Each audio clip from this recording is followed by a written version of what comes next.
A realização de exames radiográficos em pequenos animais possui uma série de particularidades, principalmente no que diz respeito ao posicionamento desse paciente frente ao foco de raio-x para obtenção de imagens de acordo com a região a ser estudada. Porém, existem alguns conceitos básicos da realização da imagem radiográfica que se aplicam a qualquer paciente, qualquer região, e é o objetivo deste vídeo de hoje.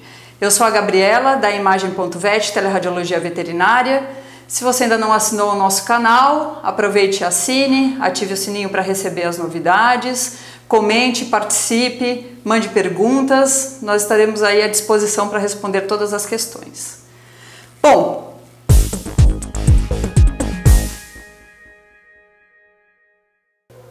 parte-se do princípio de que para operar o equipamento de raios-x, você deve estar devidamente equipado, com os EPIs, avental de chumbo, protetor de tireoide, óculos de chumbo, luvas. E parte também do princípio que a técnica radiográfica já foi escolhida. Você já foi ali no seu equipamento, já colocou o KV, o MAS, tudo isso já foi pré-determinado. Se você tem dúvida quanto à técnica, dá uma olhada no nosso vídeo anterior que o Casé fala sobre isso.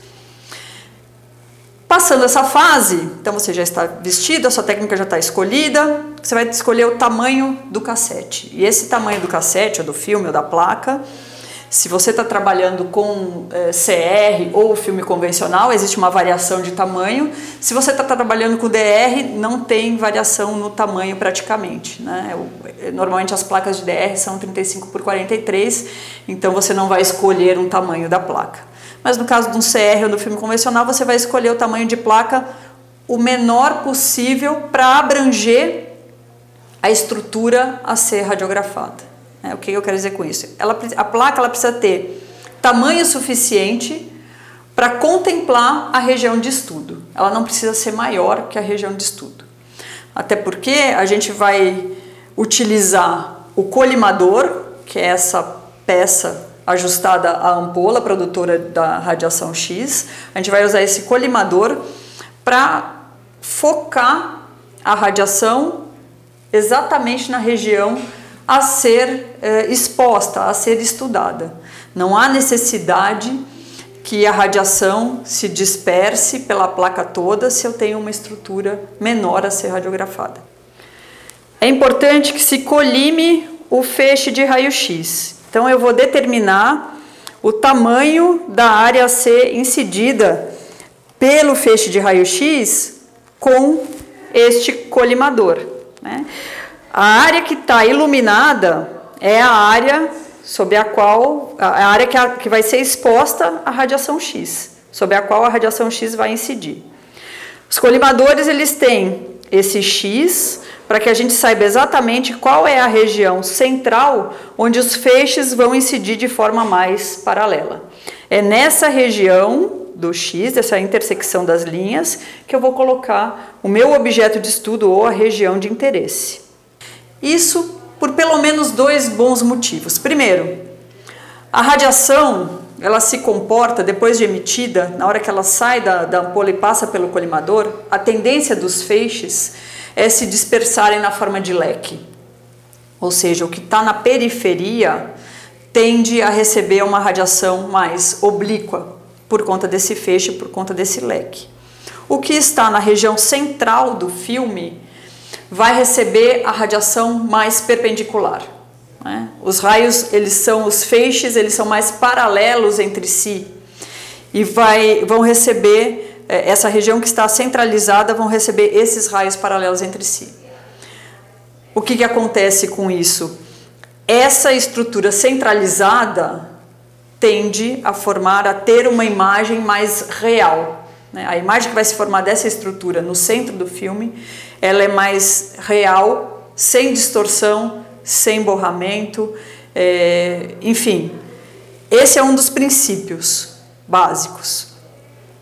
A outra coisa é que você vai se proteger e proteger o entorno também quando você não tem a necessidade de uma grande área exposta à radiação.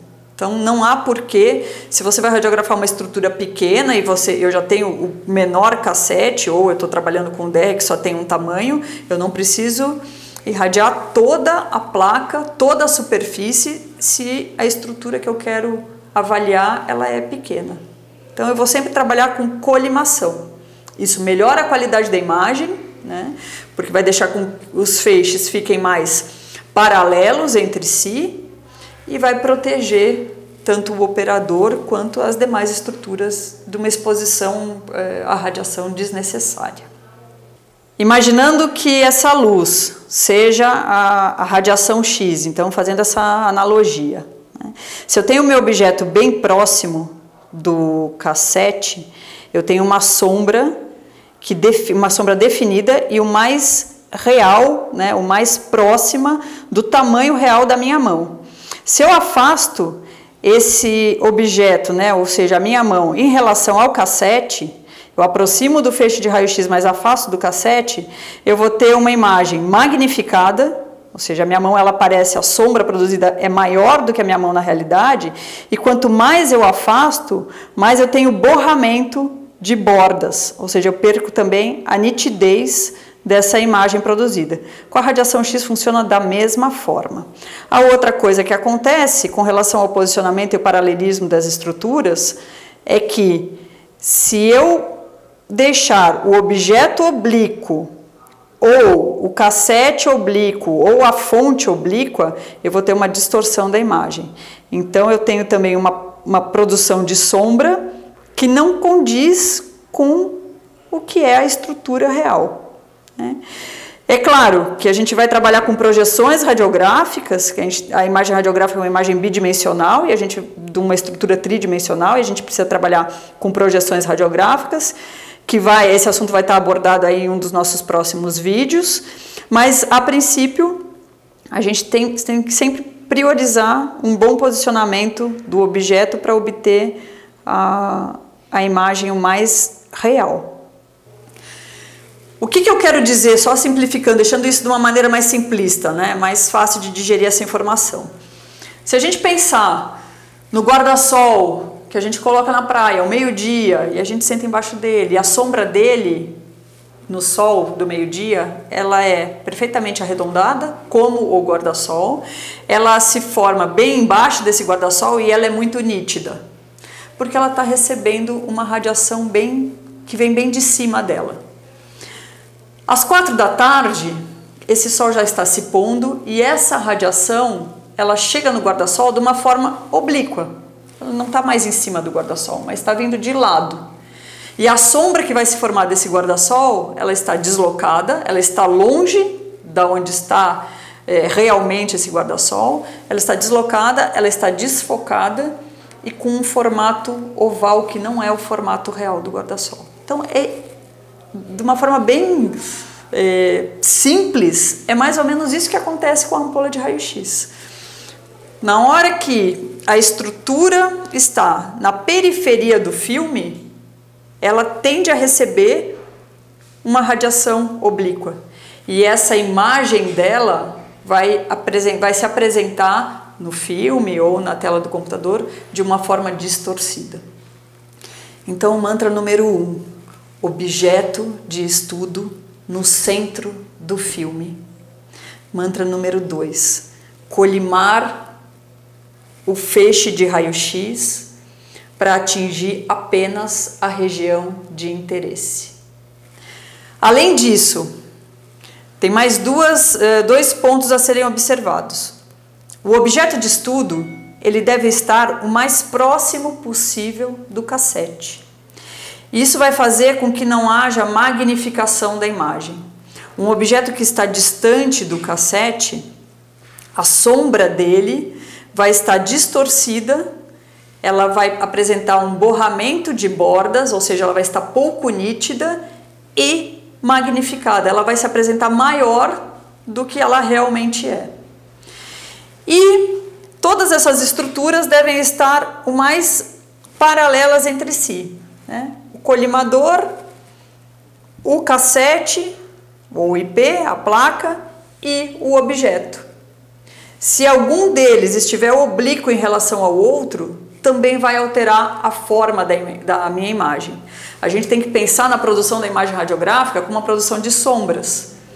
É como se a radiação X, se a gente pensar na luz visível, na luz de uma lanterna ou nos raios do sol, como eu comentei, a sombra que produziria uma luz de uma lanterna ou a luz do sol corresponde à imagem radiográfica, a não ser pelas suas propriedades diferentes, claro. Né? Então a gente tem que imaginar que, na dependência de como esse objeto vai ser posicionado em relação a essa luz, ou aqui no caso a radiação X, ele pode tomar formas diferentes, que não reais. Espero ter esclarecido alguns desses conceitos básicos. Em resumo, né, lembrar sempre de colimar, centralizar e posicionar o mais próximo do filme e o mais paralelo possível o seu objeto ou a sua região de estudo. Se você gostou, dá o seu like, siga o nosso canal e aguarde os próximos vídeos que a gente vai falar um pouco mais especificamente dos posicionamentos radiográficos para cada região e para cada tipo de paciente, com dicas preciosas. Obrigada!